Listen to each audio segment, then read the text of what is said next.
Hello everyone, welcome to our channel leading classes. So हम पिछले part में हम sources of business finance chapter कर रहे थे। हमने स्टार्ट किया था चैप्टर नंबर 7 आपका क्लास 11th का और बिजनेस स्टडी बुक का।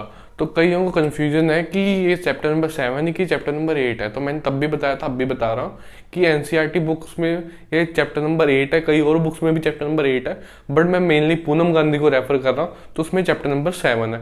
ठीक है, अगर किसी को डाउट होगा, किसी को चाहिए होगा कि मैं एनसीईआरटी भी करा दूँ चैप्टर नंबर 8 की, तो आप कमेंट बॉक्स में कमेंट कर सकते हैं, मुझे बता दोगे। तो अगर मेजोरिटी हुई तो मैं वो चैप्टर नंबर 8 वो भी करा दूंगा एनसीईआरटी बुक में से।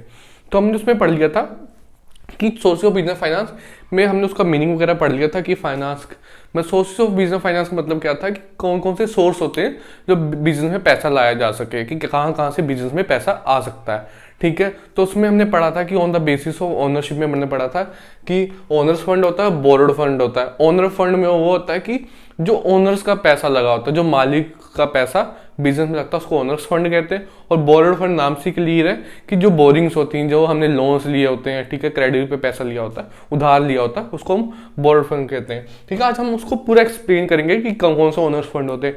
ओनर्स फंड मेनली 3 टाइप के होते हैं। पहला क्या है, इक्विटी शेयर, दूसरा क्या है, प्रेफरेंस शेयर, तीसरा क्या है, रिटेन अर्निंग। अब ये तीनों को हम डिटेल से पढ़ेंगे क्या होता है। अब हमने पिछले, अगर आपको चैप्टर नंबर 2, 3 याद हो तो उसमें हमने पढ़ा था कि public company, private companies.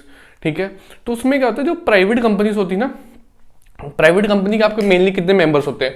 2 member होते हैं, मैक्सिमम 200 मेंबर हो सकते हैं। ठीक है, तो कंपनी स्टार्ट करनी है। ठीक है, जब आपको पैसे की कमी होती है तो आप जैसे जैसे मेंबर बढ़ा सकते हो, बट आपको ऐसे लगे कि 200 मेंबर से भी हमारा काम नहीं चल रहा, हमें और मेंबर्स चाहिए, तो आपको पब्लिक कंपनी बनानी पड़ती है। तो पब्लिक कंपनी के लिए मिनिमम 7 मेंबर और मैक्सिमम नो लिमिट। ठीक है, कोई लिमिट नहीं है उनकी। और कईयों को डाउट रहता है कि पब्लिक कंपनी और गवर्नमेंट कंपनी में क्या फर्क होता है। कईयों को लगता है कि जो पब्लिक कंपनी वो गवर्नमेंट कंपनी, ऐसा नहीं है। वो पब्लिक सेक्टर एंटरप्राइजेस है, और पब्लिक सेक्टर को हम गवर्नमेंट सेक्टर कहते हैं। बट पब्लिक कंपनी अलग है। पब्लिक कंपनी प्राइवेट कंपनी में आता है, प्राइवेट सेक्टर का पार्ट है। ठीक है, पब्लिक कंपनी प्राइवेट सेक्टर का पार्ट है। जो पब्लिक सेक्टर कहते हैं वो पब्लिक सेक्टर को गवर्नमेंट सेक्टर नाम से याद रखना, सेक्टर एंटरप्राइजेस। ठीक है, सेक्टर एंटरप्राइजेस आएगा तो वो गवर्नमेंट की बात हो रही है। अगर पब्लिक कंपनी की बात आ गई सिर्फ, फिर वो प्राइवेट कंपनी की बात हो रही है। ठीक है, ये कर रहे थे। अगर आप पब्लिक कंपनी हो, पब्लिक कंपनी चाहते हो कि हाँ हमारे पास बहुत सारा पैसा हो बिजनेस को ग्रो करने के लिए, तो आपको पब्लिक कंपनी में कन्वर्ट करना पड़ता है। तो उसमें आपको फिर शेयर इशू करने पड़ते हैं। अब शेयर्स क्या होते हैं? शेयर्स को मैंने बताया था ना कि आपको 10, फॉर एग्जाम्पल आपने 10 लाख रुपए चाहिए, आप 10 लाख को छोटे छोटे पार्ट में डिवाइड कर दोगे, तो उसमें जो भी मेंबर होंगे, जो भी आपकी कंपनी में इंटरेस्टेड होंगे, पैसा लगाएंगे। कोई आप मान लो कोई 5,000 का शेयर ले लेगा, कोई 2 लाख का भी शेयर ले सकता है, कोई 5 लाख के भी शेयर ले सकते हैं। ठीक है, कोई 500 रुपये का ही ले लेगा, कोई 10 रुपये का ही शेयर ले लेगा। अपने पर्सन की कैपेसिटी पे डिपेंड है वो कितना। और जितने भी लोग पैसा इन्वेस्ट करेंगे, जो भी शेयर खरीदेंगे, वो मालिक बनेंगे कंपनी के। जितना भी उन्होंने पैसा लगाया उतने का मालिक होगा। मैंने फॉर एग्जांपल 5 लाख रुपए लगाया तो मैं 5 लाख का कंपनी का मालिक बनूँ। अगर मैंने 10 रुपये का लगाया तो 10 रुपये लगाया तो मैं 10 रुपये का मालिक रहूंगा, लेकिन मैं मालिक हूँ उस कंपनी का, चाहे मेरे को 10 रुपये जितनी अथॉरिटी है उसमें। ठीक है, कंपनी में। तो ये हो गया कि अगर पब्लिक कंपनी है, आपको पहले प्राइवेट कंपनी है तो उसमें 2 या 200 मेंबर करके आप पैसे इकट्ठा कर सकते हो।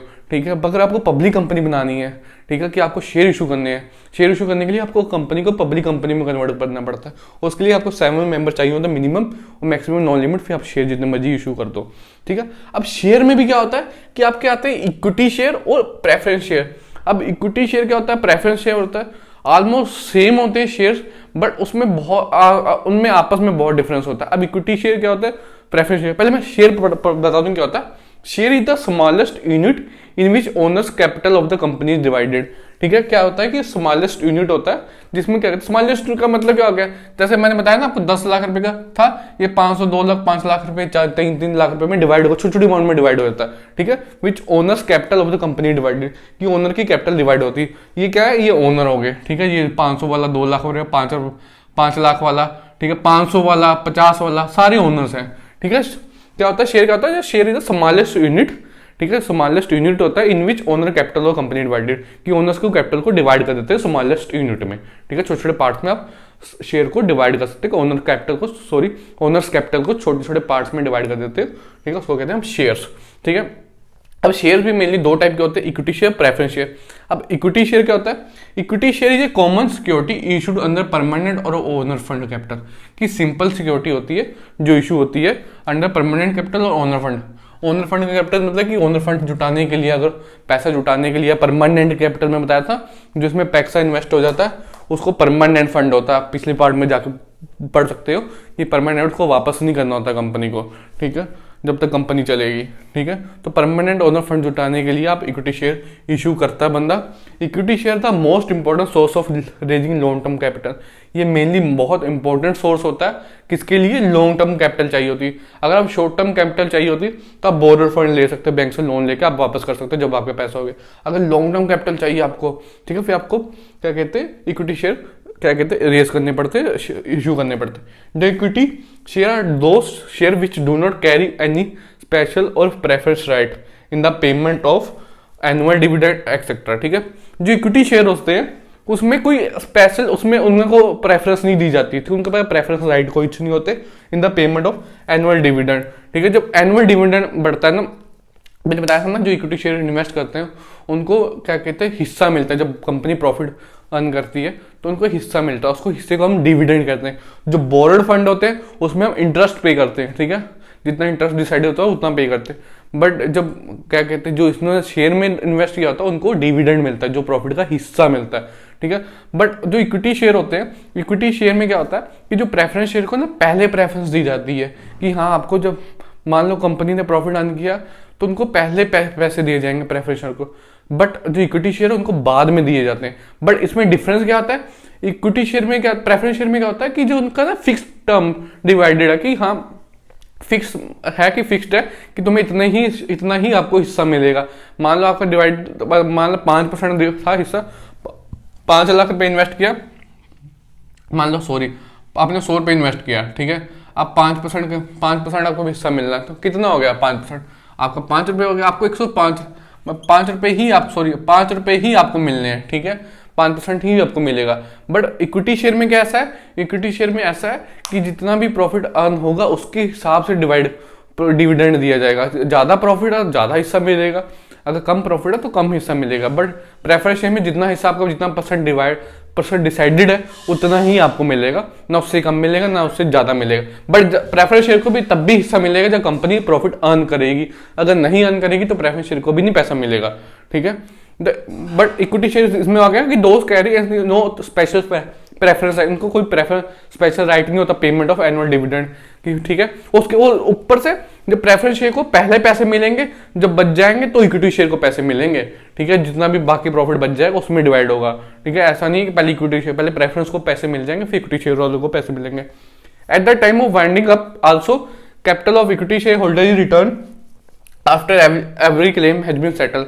जो कंपनी मान लो बंद करनी है तो सारा कुछ जब पे हो जाए, सबके पैसे दे दिए जाए, उसके बाद प्रेफरेंस शेयर्स के भी पैसे वापस लौटा दे, तो उनके बाद शेयर होल्डर्स को, जो इक्विटी शेयर होल्डर है उनको तो पैसे मिलेंगे, ठीक है। ये था द प्रेफरेंस शेयर। क्या था, नाम से क्लियर है कि उनको कुछ प्रेफरेंस दी जा रही है। प्रेफरेंस शेयर था those share which get preference over equity share. जो प्रेफरेंस शेयर होते हैं वो कौन से शेयर होते हैं, जिनको इक्विटी शेयर के ऊपर प्रेफरेंस मिलती है, कि इक्विटी शेयर से बढ़कर उनको प्रेफरेंस मिलती है, तो आपके प्रेफरेंस शेयर होता है। नॉर्मली छोटा मोटा डिफरेंस है, ज्यादा डिफरेंस नहीं है। क्या इक्विटी शेयर में क्या होता है, क्या कहते हैं, जब आपको डिविडेंड मिलना तो पहले प्रेफरेंस शेयर को डिविडेंड मिलेगा, बाद में इक्विटी शेयर को मिलेगा, ठीक है। अगर ये जब कंपनी बंद हो रही है, पहले प्रेफरेंस शेयर के पैसे वापस किए जाएंगे, फिर इक्विटी शेयर को पैसे दिए जाएंगे। हम इसका डिफरेंस पढ़ेंगे, आगे पढ़ेंगे। पहले इसका हम करते हैं फीचर्स, फिर इसका हम करते हैं डिफरेंशिएशन, फिर आपको प्रॉपर्ली क्लियर समझ आ जाएगा उसका। अब हम करेंगे अपना नेक्स्ट टॉपिक, जिसका नाम है features of equity share and features of preference share. कि हमने पढ़ा इक्विटी शेयर क्या होता है, प्रेफरेंस शेयर क्या होता है, अब उनके फीचर्स क्या होते हैं, ठीक है। पहले करेंगे हम फीचर्स ऑफ इक्विटी शेयर।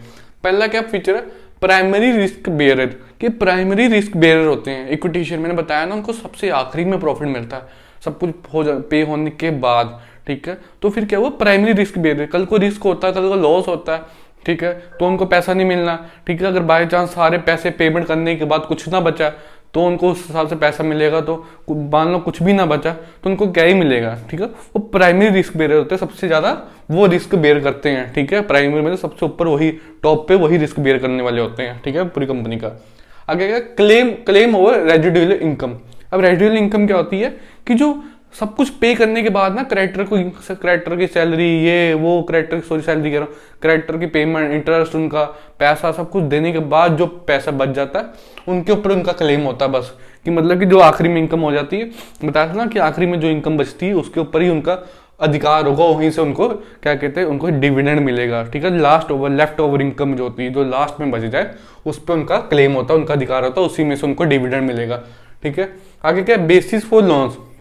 अभी कंपनी के पॉइंट ऑफ व्यू से देखो, basis for lawn, equity share आपने इशू किए, ठीक है, इक्विटी शेयर में बहुत ज़्यादा लोग इन्वेस्ट कर रहे हैं। ठीक है, क्या हुआ, कंपनी की गुडविल बनेगी क्योंकि बहुत लोगों ने पैसा इन्वेस्ट किया उस पर, इक्विटी शेयर में। ठीक है, तो बाहर लोग क्या कहेंगे, यार लोग, मान लो अब रिलायंस है, रिलायंस ने कितने सारे इक्विटी शेयर इशू किए हुए हैं, तो लोगों की गुडविल है, टाटा की गुडविल है, बड़ी बड़ी कंपनीज की गुडविल होती है। तो अगर बाजार में जाए, मार्केट में जाए, बैंक में जाए, अगर लोन लेने के लिए उनको बड़े आराम से लोन मिल जाता है। क्यों, उनकी गुडविल है, लोगों ने पैसा इन्वेस्ट किया, अगर लोगों ने पैसा इन्वेस्ट किया, अगर बढ़ते ही जा रहे हैं लोग इन्वेस्टर, तो इसका मतलब उनको वो अच्छे से डिविडेंड दे रहे हैं। ठीक है, अपने प्रॉफिट में से लोगों को हिस्सा दे रहे हैं। ठीक है, उनकी गुडविल है मार्केट में, तो उनको ये भी लगता है कि हमें भी पैसा मिल जाएगा, हम भी इन्वेस्ट करते हैं। ठीक है, तो इसलिए उनको बेसिस फॉर लोन्स में उनको बड़ा हेल्प करता है इक्विटी शेयर्स। ठीक है, कि इक्विटी शेयर हेल्प करते हैं, कल की उनकी गुडविल बनती है तो बैंक वगैरह, क्रेडिटर वगैरह उधार बाहर मार्केट में सभी उधार देने को तैयार हो जाते हैं जल्दी। कंट्रोल, प्रेफरेंस इक्विटी शेयर का बहुत ज़्यादा कंट्रोल होता है। ठीक है, सारी मीटिंग, वोटिंग राइट्स, इनका अधिकार होता है। बोर्ड ऑफ डायरेक्टर कैसे सिलेक्ट करने हैं, जो कंपनी को मैनेज करते हैं, उनका भी अधिकार इक्विटी शेयर डिसाइड करती है। इक्विटी शेयर वोटिंग करके ही बोर्ड मेंबर को चूज करती है।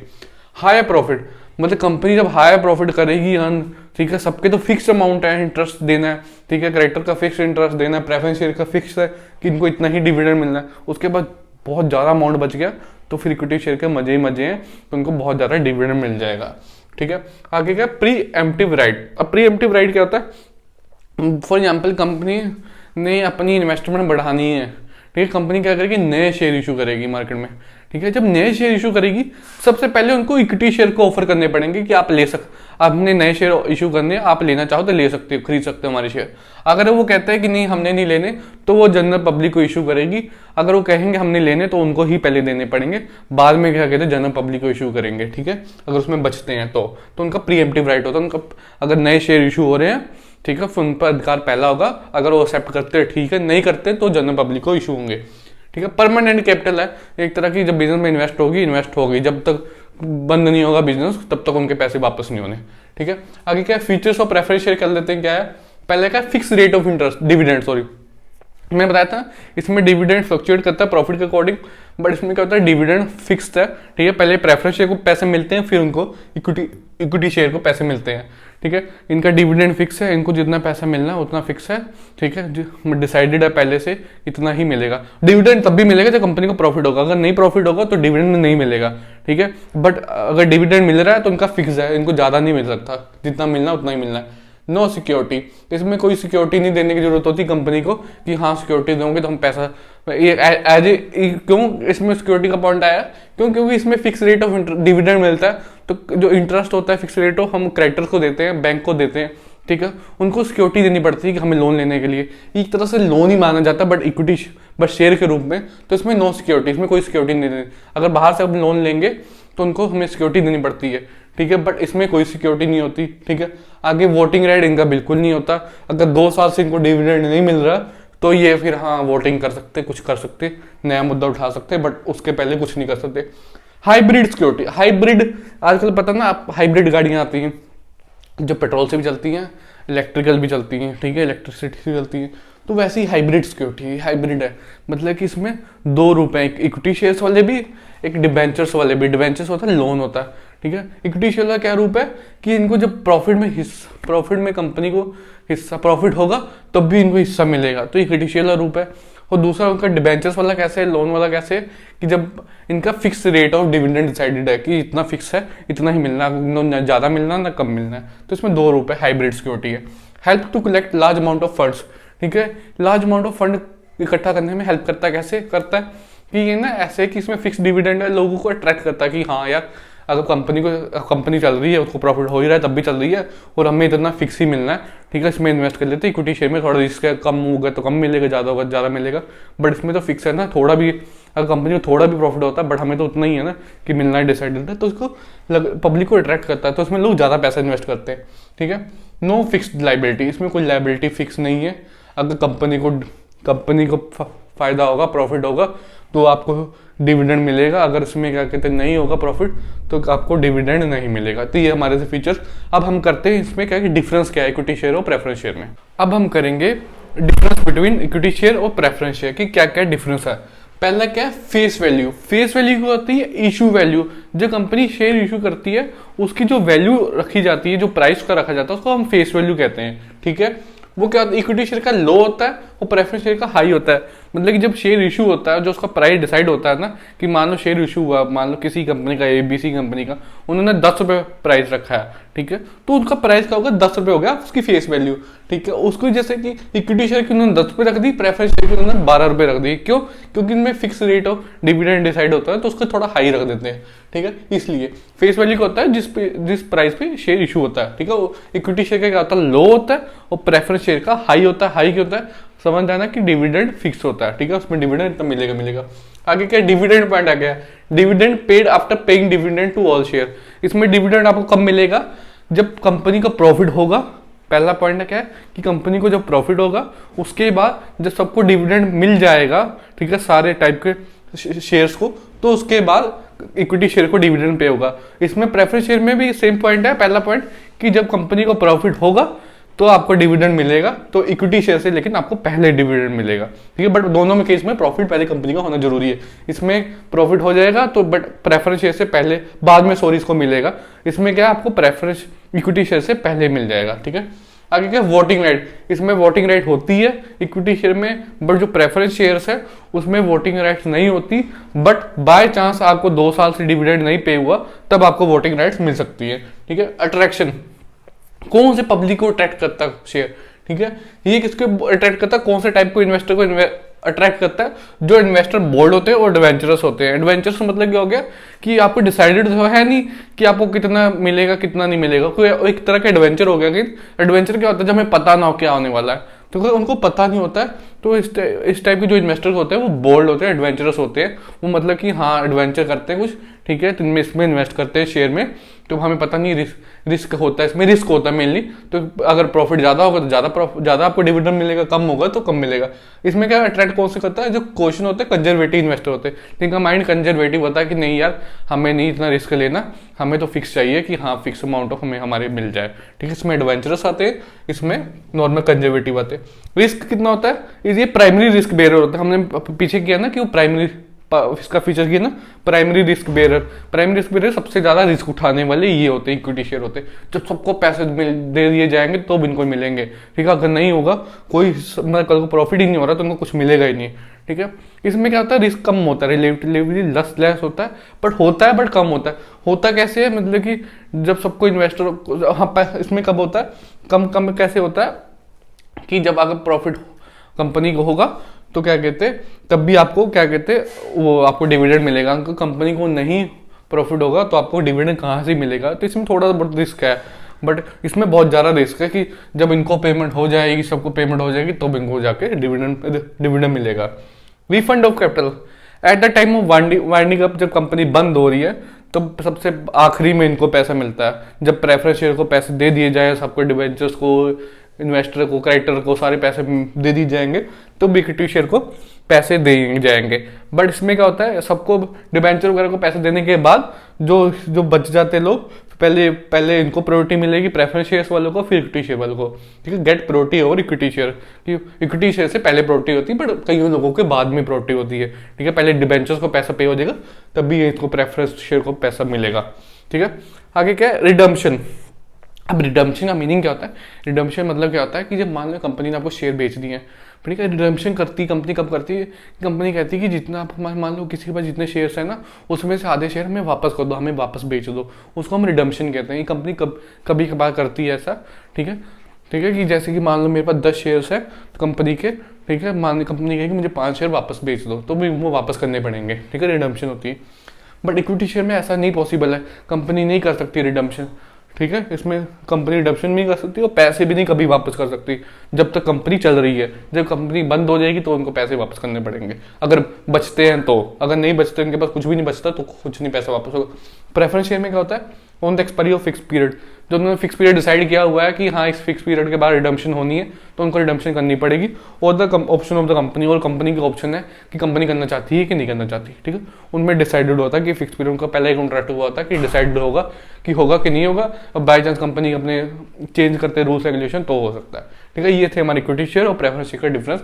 यहाँ पे इक्विटी शेयर और प्रेफरेंस शेयर वाला पॉइंट होता है आपका खत्म। आगे करते हैं हम रिटेन्ड अर्निंग। अब हम करेंगे रिटेन्ड अर्निंग। रिटेन्ड अर्निंग क्या होती है, एक सरप्लस होता है प्रॉफिट का, कि जब कुछ हम सारे पैसे पे कर देते हैं अपने डिबेंचर्स को, अपने लोन्स की पेमेंट कर दे, सारा पैसा पे कर दे, उसके बाद जो इक्विटी शेयर और प्रेफरेंस शेयर उनको डिविडेंड भी पे हो जाए, उसके बाद जो सरप्लस फंड बच जाता है उसको हम रिटेन्ड अर्निंग कहते हैं, ठीक है।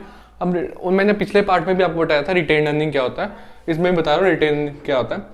इसको रिटेन प्रॉफिट को, रिटेन जो प्रॉफिट होता है, रिटेन प्रॉफिट क्या होता है, रिटेन जो अपने पास प्रॉफिट है, सरप्लस प्रॉफिट अपने पास बचा हुआ है, ठीक है, जब सब कुछ पेमेंट होने के बाद जो आखिरी एंड में बच जाए उसको हम रिटेन प्रॉफिट कहते हैं। जो रिटेन प्रॉफिट है also known as ploughing back of profit. Ploughing back of profit क्या होता है कि हम क्या कहते हैं, सारा प्रॉफिट आखिरी में सब कुछ ना बांट दे, थोड़ा बहुत अपने पास बचा के वापस इन्वेस्ट कर ले बिजनेस में, ठीक है, प्लोइंग बैक ऑफ प्रॉफिट। आगे का रिटेन अर्निंग, ठीक है, सेल्फ फाइनेंसिंग और इंटरनल फाइनेंसिंग और रिजर्व एंड सरप्लस। हम रिटेन प्रॉफिट को इस नाम से जानते हैं, ठीक, किस नाम से जानते हैं, ploughing back of profit, retain earning, ठीक है, सेल्फ फाइनेंसिंग और internal financing, reserve and surplus, ये सारे रिटेन अर्निंग का ही हिस्सा है, रिटेन अर्निंग के ही नाम से जाना जाता है, सेम ही चीज है सारी, ठीक है। रिटेन अर्निंग समझ आ गया ना, जो आखिरी में सारा पैसा पेमेंट होने के बाद सब जो पैसा बच जाए, ठीक है, उसको हम रिटेन अर्निंग कहते हैं। Retain earning refer to undistributed profit after the payment of dividend taxes. अब जो क्या कहते हैं रिटेन अर्निंग क्या होता है, जो अनडिस्ट्रीब्यूटेड प्रॉफिट, जो हमें कंपनी को प्रॉफिट हुआ, ठीक है, सारा पैसा बांट दिया, अब लॉस हो गया तो कंपनी का लॉस हो गया तो कहाँ से पैसा बचेगा, ठीक है, वो तो सारा क्या कहते हैं लोन उतारने में निकल जाएगा, उसमें से इक्विटी शेयर प्रेफरेंस शेयर को तो कुछ भी नहीं मिलने वाला है, ठीक है। जब कंपनी को प्रॉफिट होता है तो क्या होता है, जब पेमेंट और डिविडेंड टैक्सेस, जब डिविडेंड भी दे दे हम, टैक्सेस भी दे दे, जो अनडिस्ट्रीब्यूटेड प्रॉफिट, उसके बाद जो प्रॉफिट रह जाए जो हमने डिस्ट्रीब्यूट ना किया हो, ठीक है, जब पहले सारा डिविडेंड सब दे दिया, उसके बाद जो पैसा रह जाए जो हमने डिस्ट्रीब्यूट नहीं किया जाए, अपने पास जो रख ले पैसा, उसको हम रिटेन अर्निंग कहते हैं। It provide basis of expansion and growth of the company. फिर ये क्या हेल्प करता है कि हम इसको पैसा अपने पास रखेंगे, घर थोड़ी ना ले जाएंगे, बिजनेस में ही लगाएंगे तो उससे बिजनेस क्या होगा, एक्सपैंड करेगा, ग्रो करेगा, ठीक है, ये होता है रिटेन अर्निंग, ठीक है। अब फीचर्स ऑफ रिटेन अर्निंग क्या होते हैं, कुशन ऑफ सिक्योरिटी। अब कुशन ऑफ सिक्योरिटी, कुशन क्या होता है, तकिया, ठीक है, हमें तकिए की तरह एक हेल्प करता है। हमें पिल्लो क्या करता है, पिल्लो हेल्प नहीं करता हमें सोने में, ठीक है, ऐसे ही एक सिक्योर इसमें रिटेन अर्निंग हेल्प करता है बिजनेस में। कैसे, जैसे कि हमारे पास प्रॉफिट है, कल को हमें पैसे की जरूरत हो, हमें नेसेसरी हो पैसे की, इमरजेंसी में नीड हो, तो हमारे पास रिटेन अर्निंग होंगी, हम तुरंत खर्च देंगे पैसे, ठीक है। एक तरह का हमें कुशन ऑफ सिक्योरिटी प्रोवाइड करता है कि हाँ कि सिक्योर रहता है बिजनेस, कि कल को इमरजेंसी में नीड होती है तो पैसा हमारे पास है इन्वेस्ट करने के लिए। आगे का fund for new and innovative project, पैसा होगा, ठीक है, जो पैसा हमारे पास है सरप्लस पड़ा हुआ है अपने पास साइड में, तो हम न्यू इनोवेशन भी कर सकते हैं, ठीक है, नए प्रोजेक्ट भी लगा सकते हैं, ठीक है, नए इनोवेशन लगा सकते हैं, नए प्रोजेक्ट्स लगा सकते हैं, तभी तो ग्रोथ होगी बिजनेस की। जब हमारे पास पैसा ही नहीं होगा तो हम कहाँ से इनोवेशन, क्योंकि इनोवेशन करने के लिए रिसर्च करती है, ठीक है, रिसर्च करनी पड़ती है, ठीक है, नए नए जगह पे जाके पैसे खर्चने पड़ते हैं, ठीक है, उसके लिए हमें पैसा चाहिए होता है काफ़ी, ठीक है, तो रिटेन अर्निंग ही हेल्प करती है। अगर रिटेन अर्निंग नहीं होगी तो हम कहाँ से इनोवेशन कर पाएंगे, जब हमारे पास पैसा ही नहीं होगा। तो रिटेन अर्निंग इनोवेशन में भी हेल्प करती है, नए नए प्रोजेक्ट में भी हेल्प करती है। Medium of long term finance, इसमें हाँ sorry medium and long term finance, ठीक है, ये मीडियम टर्म फाइनेंस भी है, लॉन्ग टर्म भी फाइनेंस है, ठीक है, इसमें थोड़ा सा गलत लिख दिया मैंने, लिखा तो सही है बट एक्सप्लेन करने में मुश्किल होगी। Medium and long term finance की तरह एक काम करती है, क्यों, ये ओनर्स फंड होता है, ठीक है, ओनर फंड का हिस्सा है, ठीक है। ओनर फंड क्या होता है, जो बिजनेस में हमेशा ही लगा रहता है, ठीक है, तो ये फिर लॉन्ग टर्म फाइनेंस हो गया ना बिजनेस के लिए, मीडियम टर्म फाइनेंस या लॉन्ग टर्म फाइनेंस हो गया, ठीक है। कन्वर्जन इनटू ओनरशिप फंड, जो रिटेन अर्निंग है उसको किस में कन्वर्ट कर देते हैं, ओनरशिप फंड में हो गया ना, क्योंकि बिजनेस में लग गया पैसा और बिजनेस का पैसा हो गया, किसी को उधारी तो है नहीं लिया हुआ, ठीक है, ओनरशिप फंड में कन्वर्ट हो जाता है, उसको ओनरशिप फंड कहते हैं। कई बार क्या करती है कंपनी, जो इसको जो पैसा बच जाता है उसको शेयर कैपिटल बना के बोनस शेयर इशू कर देती है, फिर बोनस शेयर करके लोगों को इशू कर देती है, ठीक है, पब्लिक भी खुश हो जाती है, बोनस शेयर बना देती है। आगे क्या, मोस्ट डिपेंडेबल सोर्स, कि बहुत ज़्यादा कंपनीज पे डिपेंड होती है, ठीक है, डिपेंडेबल सोर्स है। क्यों? क्योंकि बाकी फाइनेंस सोर्स क्या होता है, पैसा कहाँ से आ रहा है, ठीक है, कौन से सोर्स कहाँ से आ रहा है, preference share, equity share, debentures, loan से पैसा आ रहा है, ठीक है। बट ये पैसा तो अपना है ना, इस पर डिपेंड हम हो सकते हैं ना, उसकी तो हमें उम्मीद करनी पड़ेगी अगर आता है कि नहीं आता है। बट इसमें तो हमारे पास है, हम इस पर डिपेंड हो सकते हैं, ठीक है। आगे क्या, नो इंटरफेरेंस, किसी की इंटरफेरेंस नहीं होती इसमें, क्योंकि कंपनी का पैसा कंपनी का खुद का, ठीक है, खुद कमाया खुद ही रखेगा कंपनी अपने पास, तो इसमें ज़्यादा किसी की इंटरफेरेंस नहीं होती। ये था हमारा रिटेन अर्निंग। बाकी का हमारा यहाँ से ओनरशिप फंड का पार्ट खत्म होता है, जिसमें आया इक्विटी शेयर, प्रेफरेंस शेयर और रिटेन अर्निंग हमने किया। आगे वाली पार्ट में करेंगे बोरोड फंड, ठीक है। बाकी को जिसको अगर कोई प्रॉब्लम हो, ठीक है, कोई कुछ भी हो, इशू हो, वो कमेंट बॉक्स में कमेंट कर सकता है, पूछ सकता है। बाकी को किसी को चाहिए कि मैं एनसीईआरटी बुक से चैप्टर नंबर 8 कवर कराऊँ, सोर्सेज ऑफ बिजनेस फाइनेंस, तो वो भी कमेंट बॉक्स में बता सकता है, तो उसमें अगर मेजोरिटी होगी तो मैं उसमें से भी करवा दूंगा। बाकी आपको वीडियो अच्छी लगी हो, चैनल को लाइक करना, सब्सक्राइब करना, शेयर करना, कमेंट करना। Thank you for watching our video.